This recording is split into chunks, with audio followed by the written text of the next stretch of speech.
नमस्कार दोस्तों, मैं आज आप लोगों को कक्षा 12 केमिस्ट्री रसायन विज्ञान का फर्स्ट पार्ट का 5वां चैप्टर उपसंयुक्ता पढ़ाने जा रहा हूँ। ठीक है, जिसमें देखेंगे आप लोगों को हेडिंग भी दिया है। क्या दिया है? उपसह, ठीक है, उपसंयोजन यौगिक। क्या दिया है? हेडिंग उपसंयोजन यौगिक। ठीक, देखिए वे यौगिक जिनमें केंद्रीय धातु परमाणु या आयन के साथ उपसंयोजन आबंधों के द्वारा बाधित होते हैं, उन्हें क्या कहते हैं? उपसंयोजन यौगिक कहते हैं। वे यौगिक जिनमें केंद्रीय धातु परमाणु या आयन के साथ उपसंयोजन आबंधों के द्वारा बाधित होता है, उसे क्या कहते हैं? उसे उपसंयोजन यौगिक कहते हैं। चलिए फिर अगली हेडिंग देखते हैं। इसमें है संकुल आयन। क्या है? संकुल आयन। तो देखेंगे उदासीन अणुओं या आयनों के केंद्रीय धातु परमाणु से, ठीक है, उपसंयोजन आबंधों द्वारा आबंधित होने से प्राप्त स्पीशीज पर यदि धन या ऋण आवेश उपस्थित हो जाता है, ठीक है, तो ऐसे स्पीशीज को संकुल आयन कहते हैं। ठीक है, तो ऐसे स्पीशीज को क्या कहते हैं? संकुल आयन कहते हैं। देखिए क्या कहा है? उदासीन अणुओं या आयनों के केंद्रीय धातु परमाणु से उदासीन अणुओं या आयनों के केंद्रीय धातु परमाणु से उपसंयोजन आबंधों द्वारा आबंधित होने से प्राप्त स्पीशीज पर यदि धन या ऋण आवेश उपस्थित होता है, तो ऐसे स्पीशीज को संकुल आयन कहते हैं। उदाहरण के लिए देखेंगे जैसे Cu, ठीक है, बड़े ब्रैकेट में लिखेंगे Cu, ठीक, NH3 का होल 4 +2 आयन, NH3 का होल 4 +2 आयन। अब इसके बाद में देखेंगे, ठीक है, NH3 का, ठीक है, NH3 का होल 4 +2 आयन दिया है। Ag दिया है, NH3 का होल 2 आयन दिया है, ठीक है, प्लस आयन दिया है। आदि यह सभी क्या है? संकुल आयन है। संकुल आयन निम्न प्रकार के होते हैं। संकुल आयन निम्न प्रकार के होते हैं। ठीक है, संकुल आयन के प्रकार के होते हैं, निम्नलिखित प्रकार के होते हैं। तो देखिए दिया है, पहली हेडिंग है धन संकुल आयन। क्या है हेडिंग? धन संकुल आयन दिया है। तो देखेंगे धन संकुल आयन, इन संकुल आयनों में संकुल आयन धनात्मक होते हैं। इन संकुल आयनों में संकुल आयन क्या होते हैं? धनात्मक होते हैं। उदाहरण के तौर पे देखेंगे क्या उन कौन से होते हैं? संकुल आयन क्या होते हैं? धनात्मक। जैसे दिया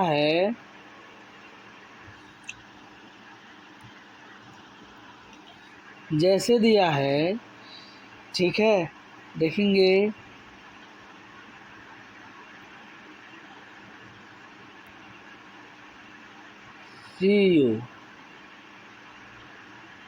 Cu दिया है, ठीक,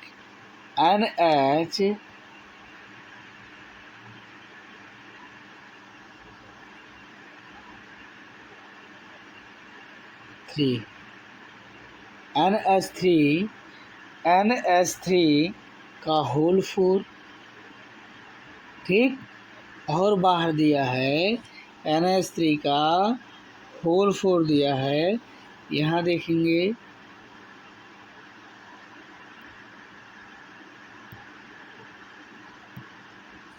तो ये बड़ा ब्रैकेट लगाएंगे, NH3 का होल 4 दिया है।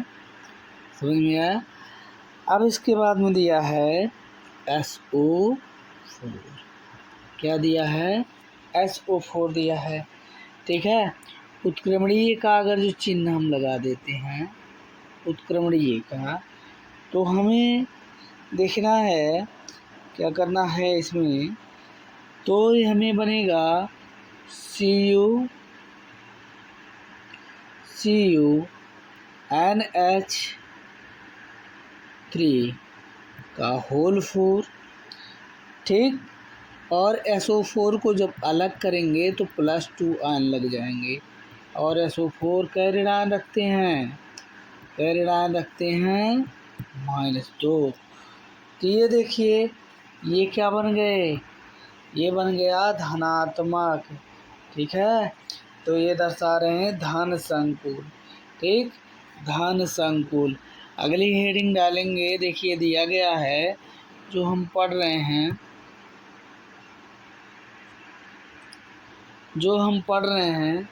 ठीक, ऋणात्मक संकुल। क्या पढ़ रहे हैं, ऋणात्मक संकुल, ठीक है। इन संकुल यौगिकों में संकुल आयन क्या होते हैं, ऋणात्मक होते हैं। इन संकुल यौगिकों में संकुल आयन क्या होते हैं, ऋणात्मक होते हैं। कैसे होते हैं संकुल आयन, ऋणात्मक हो जाएंगे। तो देखिए उदाहरण के तौर पे हम आप लोगों को बता देते हैं, दिया है, ठीक है, के ठीक 2, यहाँ होगा Ni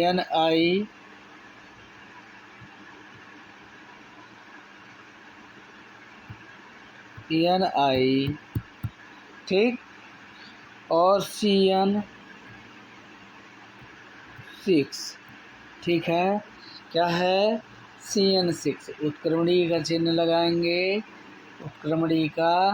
चिन्ह लगाएंगे, और ये जब अलग होगा के तो 2K प्लस आयन होगा, 2K प्लस आयन, और संकुल पर क्या लग जाएंगे, 2 ऋणायन लग जाएंगे। तो इससे क्या पता चलेगा कि, ठीक है, ऋणात्मक, ठीक है, संकुल ये क्या देते हैं, ये ऋणायन देते हैं। क्या देते हैं, ऋणायन CN, ठीक है, 4 पे -2, क्या होंगे, CN4 पे -2 होंगे, ठीक।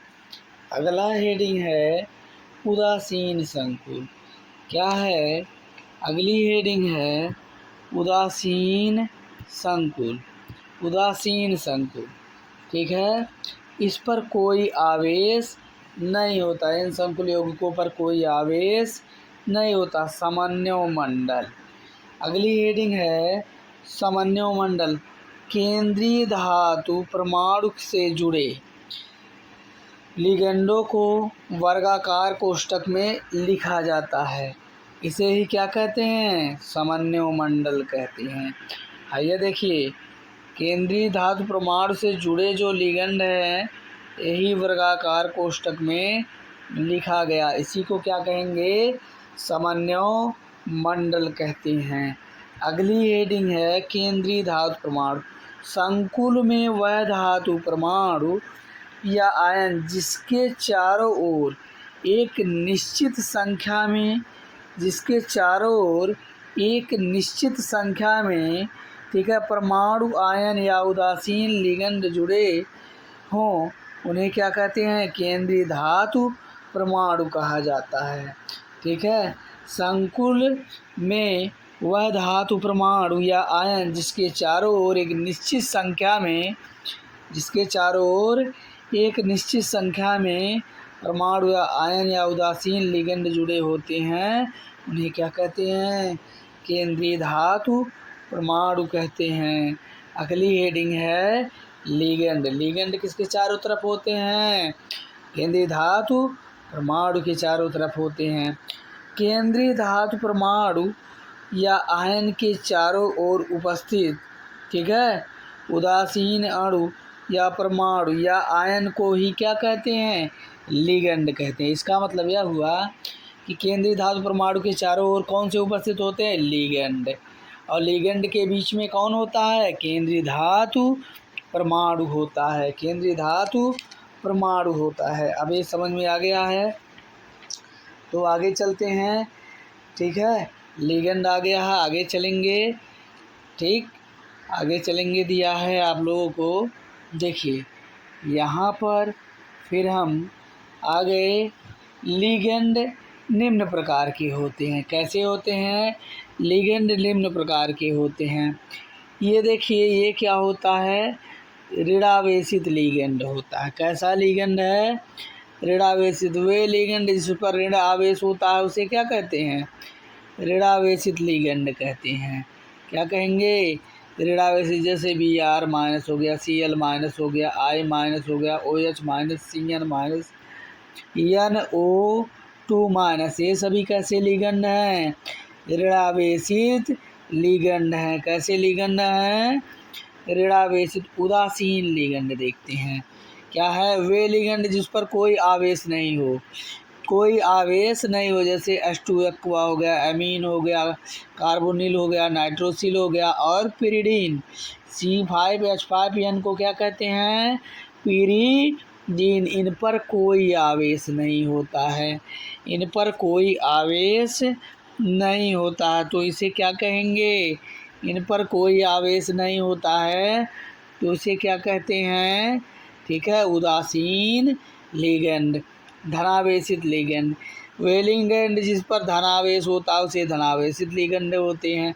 ये बहुत दुर्लभ होते हैं भैया, ये बहुत दुर्लभ होते हैं। इनको खोजना बहुत कठिन कार्य है। ठीक है, इनको खोजना बहुत कठिन कार्य है। जैसे NO, ये पॉजिटिव होता है, ये एक धनावेशित लिगेंड है। और एक क्या होता है? NH, क्या होता है? ये क्या होता है? N, देखिए इसको मिटा दें, ये क्या होता है? देखिए NH2, ठीक, ये सिंगल बॉन्ड। देखिए ये लिखावट में दिक्कत हो रही है भैया थोड़ा सा। ये देखिए, ये NH2 सिंगल बॉन्ड, ये होता है धनावेशित लिगेंड। NH3 पे क्या होगा? NH3 पे 3 पर प्लस आयन होता है। ये दोनों होते हैं इसके धनावेशित लिगेंड, बहुत दुर्लभ होते हैं। केंद्रीय परमाणु की ऑक्सीकरण संख्या, ठीक है, किसे कहते हैं? केंद्रीय परमाणु की ऑक्सीकरण संख्या। केंद्रीय परमाणु की ऑक्सीकरण, ठीक है, वह गणितीय मान जो संकुल अणु के केंद्रीय धातु परमाणु पर विद्युत आवेश के रूप में निरूपित करती है। विद्युत आवेश के रूप को क्या करती है? निरूपित करती है। केंद्रीय धातु परमाणु की ऑक्सीकरण संख्या कहलाती है। वह गणितीय मान जो संकुल अणु के केंद्रीय धातु परमाणु पर विद्युत आवेश, कैसा आवेश? विद्युत आवेश निरूपित करती है। ठीक है, कि क्या कहलाती है? केंद्रीय धातु परमाणु संख्या कहलाती है। ठीक है, केंद्रीय धातु, ठीक है, केंद्रीय धातु की ऑक्सीकरण संख्या कहलाती है। क्या कहलाती है? केंद्रीय धातु की ऑक्सीकरण संख्या कहलाती है। तो देखिए भैया 2-4 प्रश्न कर लेते हैं, हम निकाल लेते हैं केंद्रीय धातु की ऑक्सीकरण संख्या। ठीक है, निकालेंगे, देखेंगे केंद्रीय धातु की ऑक्सीकरण संख्या। जैसे एग्जाम्पल दिया है K4 दिया हो,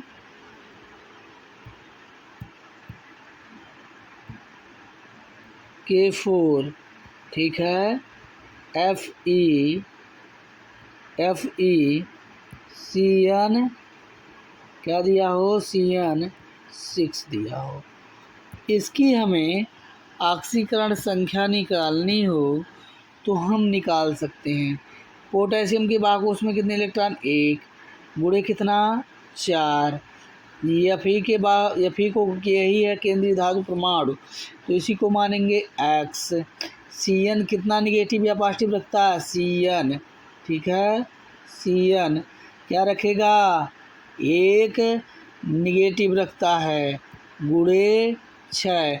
इस पर देखिए कोई आवेश नहीं है तो बराबर क्या होगा, 0, बराबर क्या होगा, 0। तो ये हुआ 4 एक कम 4, क्या हुआ 4 एक कम 4 प्लस हो जाएगा x और ये -6 बराबर 0, ये -6 बराबर 0। तो ये देखिए इन दोनों को जब जोड़ करेंगे तो x - 2 आएगा। क्या आया, x - 2 बराबर 0। तो x बराबर क्या आ गया, +2। ठीक है। केंद्रीय धातु के परमाणु की ऑक्सीकरण संख्या ऐसे निकालते हैं। अभी आपका निकल गया है। एक क्वेश्चन और ले लेते हैं, जैसे ले लेते हैं, ठीक है, K3 क्या ले लें, K3 ठीक, ये ले लेते हैं Fe, क्या ले लें, F,